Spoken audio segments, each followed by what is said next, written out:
ugat ni Hese, taga-akay ng marami, halina't tubusin kami.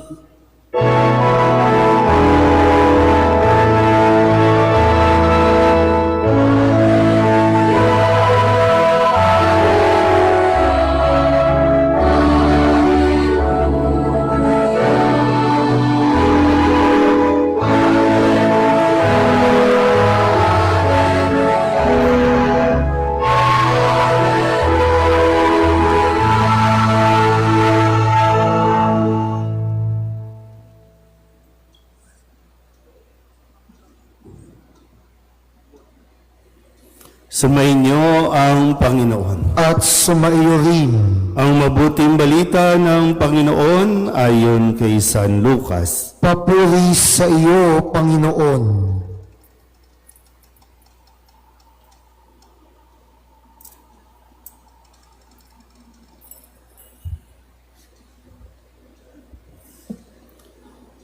Noong si Herodes ang hari ng Huda o ng Judea, may isang saserdote na ang ngalay Zacarias sa pangkat ni Abias, at mula rin sa lipi ni Aaron ang kanyang asawang si Elizabeth. Kapwa sila kalugod-lugod sa paningin ng Diyos, namumuhay ng ayon sa mga utos at tuntuning mula sa Panginoon. Wala silang anak sapagkat baog si Elizabeth at sila'y matanda na. Ang pangkat ni Zacarias ang nanunungkulan noon at siya'y naglilingkod sa harapan ng Diyos bilang saserdote. Nang sila'y magsapalaran ayon sa kaugalian ng mga saserdote, siya ang nahirang na maghandog ng kamanyang.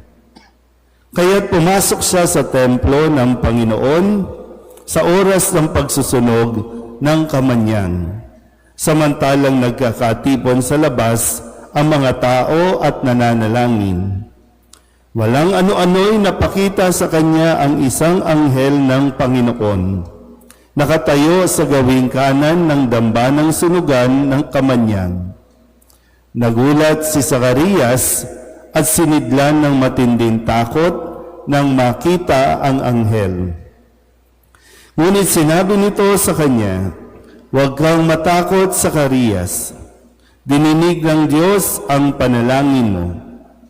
Kayo ni Elizabeth ay magkakaanak ng isang lalaki, at Juan ang ipangangalan mo sa kanya. Ikaw ay matutuwa at magiging maligaya, at marami ang magagalak sa kanyang pagsilang, sapagkat siya ay magiging dakila sa paningin ng Panginoon. Hindi siya iinom ng alak o anumang inuming nakalalasing. Sa sinapupunan pa lamang ng kanyang ina, mapupuspos na siya ng Espiritu Santo. Marami sa mga anak ng Israel ang panunumbalikin niya sa kanilang Panginoong Diyos. Mauuna siya sa Panginoon, taglay ang espiritu at kapangyarihan ni Elias, upang pagkasunduin ang mga ama at ang mga anak, at panumbalikin sa daan ng matuwid ang mga suwail. Sa gayon, ipaghahanda niya ng isang bayan ang Panginoon." Sinabi ni Zacarias sa anghel, "Paano ko po matitiyak na mangyayari ito, sapagkat ako'y napakatanda na at gayon din ang aking asawa?" Sumagot ang anghel, "Ako si Gabriel na naglilingkod sa harapan ng Diyos. Sinugo ako upang ihatid sa iyo ang mabuting balitang sinabi ko na sa iyo. At ngayon, mabibingi ka't hindi ka makapagsasalita hanggang sa araw na maganap ang mga bagay na ito, sapagkat hindi ka naniwala sa mga sinabi ko na matutupad pagdating ng takdang panahon." Samantala, naghihintay naman kay Zacarias ang mga tao. Nagtaka sila kung bakit nagtagal siya ng gayon sa loob ng templo. Paglabas niya ay hindi na siya makapagsalita. Mga senyas na lamang ang ginagamit niya. Kaya natanto nila na nakakita siya ng pangitain at siya'y nanatiling pipi. Nang matapos ang panahon ng kanyang paglilingkod, ay umuwi na siya. Hindi nga nagtagal at naglihi si Elizabeth. At hindi ito umalis ng bahay sa loob ng 5 buwan. Ngayon nilingap ako ng Panginoon, wika ni Elizabeth. Ginawa niya ito upang alisin ang aking kadustaan sa harapan ng mga tao. Ang mabuting balita ng Panginoon. Pinupuri ka namin, Panginoong Yesukristo.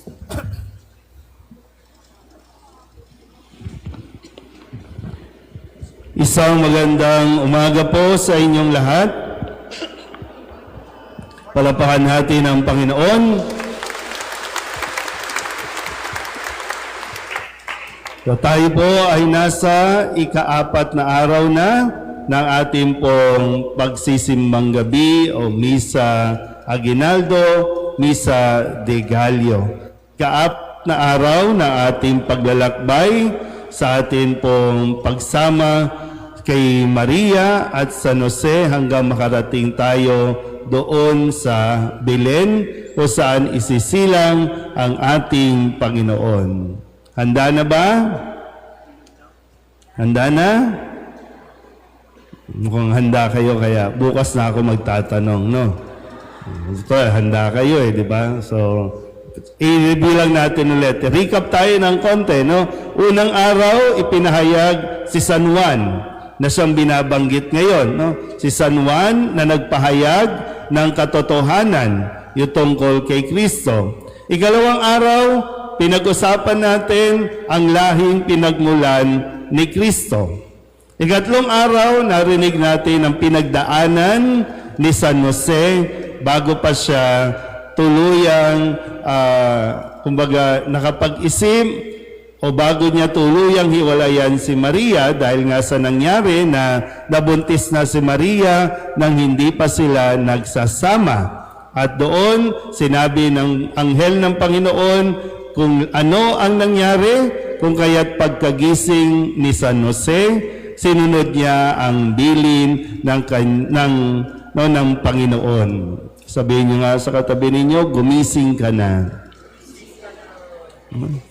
Mga panahon na para gumising at sundin mo kung ano ang ipinagagawa sa iyo ng Diyos, kung ano ang iyong misyon bilang asawa at bilang ama.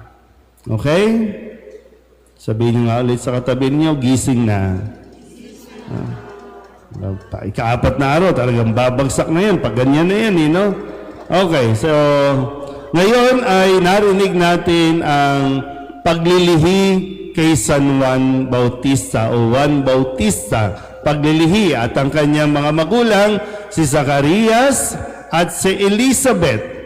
Si Zacarias, yan yung mga tropa ng mga lay minister natin. Yan, mga matatanda na. Yan. Si Elizabeth naman, sabi doon, bukod sa baog na, matanda na. Yan, ito yung mga tropa ni Elizabeth. No? Sabihin nyo nga sa katabi ninyo, mabubuntis ka mamaya.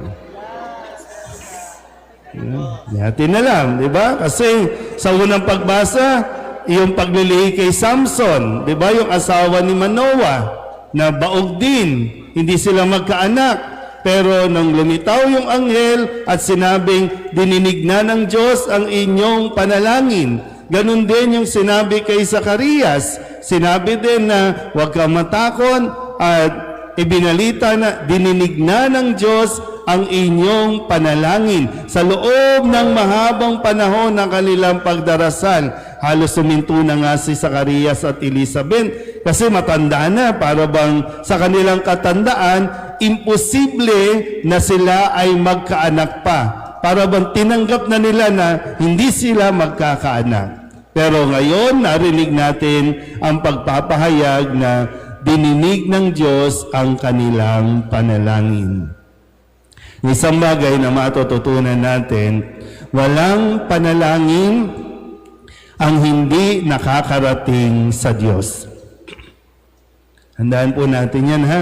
Bagamat ang pagsagot, di ba, kasi lumalapit tayo, nagre-request, nagdarasal, pero ang pagsagot sa ating panalangin, ang pagtupad sa ating mga kahilingan ay nasa oras ng Diyos. At ang oras ng Diyos ay laging nasa tamang panahon. Kaya nawa, no? Kapag pinanghihinaan na tayo o nawawala na tayo ng gana, naku, parang hindi naman yata dinidinig ng Diyos ang aking panalangin. Pues, pakatandaan mo, nasa tamang panahon ang pagsagot sa ating hinihiling. Kaya ngayon, sa puntong ito na ating pinagninilayan, kasi kahapon pinagnilayan natin yung buhay ni Jose, isang asawa, isang ama. Ngayon naman, pag-uusapan natin, pagninilayan natin, tayong mga anak. Lahat naman, bago ka naging magulang, naging anak ka. At sa pananaw na itinuturo sa atin ng ating mga pagbasa, ito ang pakatandaan mo. Dahil hiningi ka at ibinigay ka ng Diyos sa iyong mga magulang, ibig sabihin, tayo ay biyaya ng Diyos. Sabihin niyo nga sa katabi ninyo, biyaya ka ng Diyos. Ulit, sabihin niyo, biyaya ka ng Diyos. Diba? O sa mga magulang na naririto, diba, nagdasal kayo. Nagdadasal ba kayo na magkaanak? Parang, yung mentality natin ngayon, yun ba? O nakalimutan na natin na ang pagkakaroon ng isang anak o ng anak, kahit isa lang, ay napakalaking biyaya mula sa Diyos. Sabihin niyo nga ulit, ako ay biyaya. Parang talagang malaking problema natin dito, no?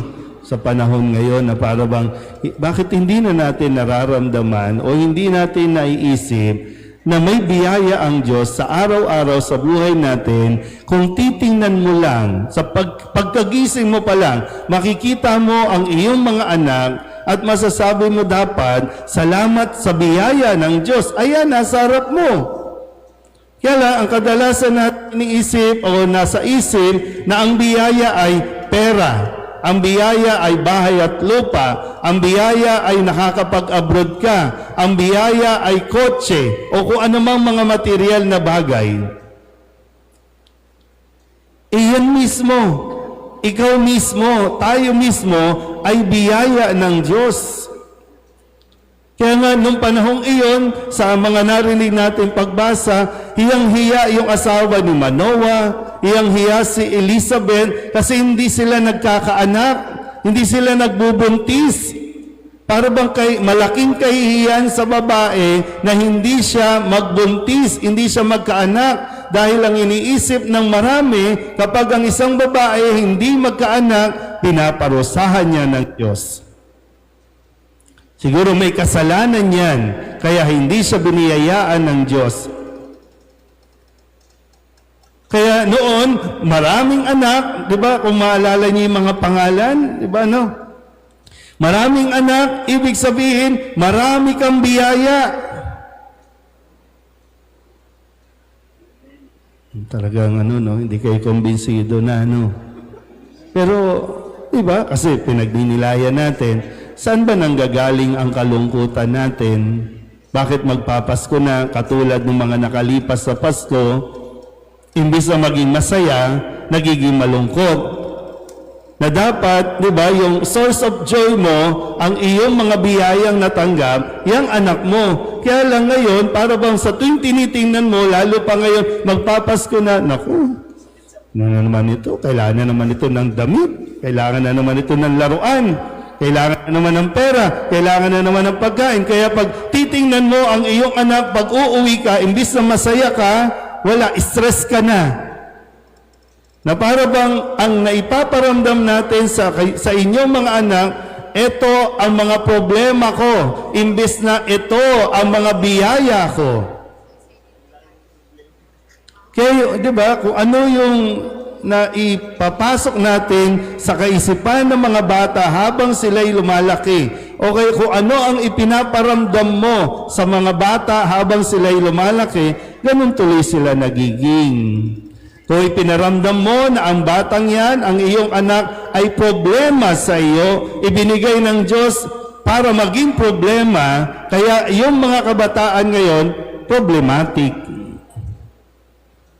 Gumagawa ng ikakaproblema, nagdudulot ng problema. Pero kung ang mga kabataan ngayon na nagsisimba dito, marirealize mo, hindi pala ako ang problema, hindi pala ako ibinigay ng Diyos para magbigay ng problema, kundi ibinigay ako ng Diyos para maging biyaya sa aking pamilya, lalong-lalo na sa aking mga magulang na nagdasal na, Lord, bigyan mo kami ng anak. Sabihin niyo nga ulit sa katabi ninyo, biyaya ka. Diba? Biyaya pala ako ng Diyos. So, diba? Saan ba nanggaling? Bakit nagkakaroon tayo ng hidwaan? Nagkakaroon tayo ng paglayo ng damdamin sa isa't isa? Kasi nakalimutan natin yung aspetong yan na biniyayaan tayo ng Diyos. At tayo yun mismo. Kaya, di ba, kaligayahan ng mga magulang na mayroong maibigay sa inyong mga anak. Yung bang kaligayahan nila na magtrabaho, kaligayahan nila na kahit pagod na sila sa pagtatrabaho, yung pag-uwi niya, maligaya siya kasi para sa kanila naman talaga ito. Kaya marami, mga nasa online natin, mga nag-abroad. Bakit nag-abroad? Para maibigay sa mga anak ang kanilang pangangailangan. At masaya nila itong ginagawa.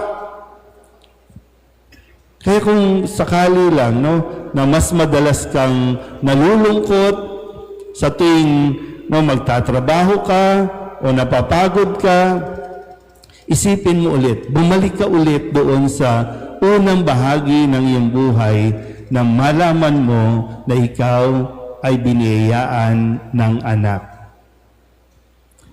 Maraming anak, maraming biyaya. Although ngayon, noon, ganyan ang pagtingin. Ngayon, ang pagtingin ng mundo, maraming anak, maraming problema. Maging ang ating gobyerno, ayaw ng maraming anak. Kasi para sa kanila, pag maraming anak o maraming tao, konti lang makukurap nila. Kasi di ba, maraming distribution. Ayaw nila. So mas konti yung maghahati-hati. Yun ang ayaw ng mundo. Pero ang Diyos, mas marami, mas maganda, mas masaya, mas mainam. Kaya tinan nyo, tabi-tabi po sa iba. Yung iba ayaw ng mag-anak. Pag biniyayaan ka, salamat. Pero yung iba, binibigyan na ayaw. Tinatanggihan. Mas gusto ng alagaan mga hayop. Kaya nga may tinatawag tayo, no offense po, para lang sa pagninilay. Minsan may tinatawag na tayo ngayong far parent. Parent ka? Sino anak mo? Shih Tzu. Kasi yung mas madali daw alagaan, masunurin, mabait. Kasi nga yung naging karanasan, mahirap magpalaki ng bata. Mahirap magpalaki ng pamilya. Kaya ito na lang tayo. Minsan nga, di ba, pag namatay yung alagang hayop, may sementeryo na para sa kanila. Pero yung mga bata, ilalagay lang sa kahon, iiwan sa tabi ng kanal, sa basurahan. Pero yung hayop, iiyakan pa natin yan, lalagyan pa natin ng puntod yan. So, sino ba ang biyaya? Sabihin niyo nga ulit sa katabi niyo, biyaya ka ng Diyos. Sa mga kabataan na naririto lalo na yung mga nasa labas, di ba? Hindi kayo problema. Tandaan niyo yan. Huwag niyong isaksak sa inyong isipan na problema kayo. Kaya umaasta kayong magbibigay ng problema. Pues kayo ang biyaya, kaya nga lagi nating pinapaalala, kayo ang pag-asa ng kinabukasan, nasa inyo ang pag-asa. Pero kung ngayon pa lang, ang mentality natin ay hindi ako biyaya, magdadala ako ng problema, kaya problema ang dala sa pamilya. Kaya pagaanin nyo, no? Subukan ninyo, unti-unti din. Pagaanin mo at yung pagtingin o yung mentality mo pag-uwi sa bahay, na uuwi ka, masaya kang, may daladala kang pasalubong, may daladala kang damit, may daladala ka ng kung anumang kahit maliit na bagay para sa iyong anak. Bukod sa maligaya sila, mga magulang, mas ikaliligaya ninyo na makita ang ngiti sa inyong mga anak. Sana sa pagsapit ng Pasko, bukod sa anumang material na bagay na ikatutuwa mo, ipagpasalamat mo na mayroong mga biyaya na ibinigay ang Diyos sa iyo, dyan mismo sa iyong mga anak. Amen.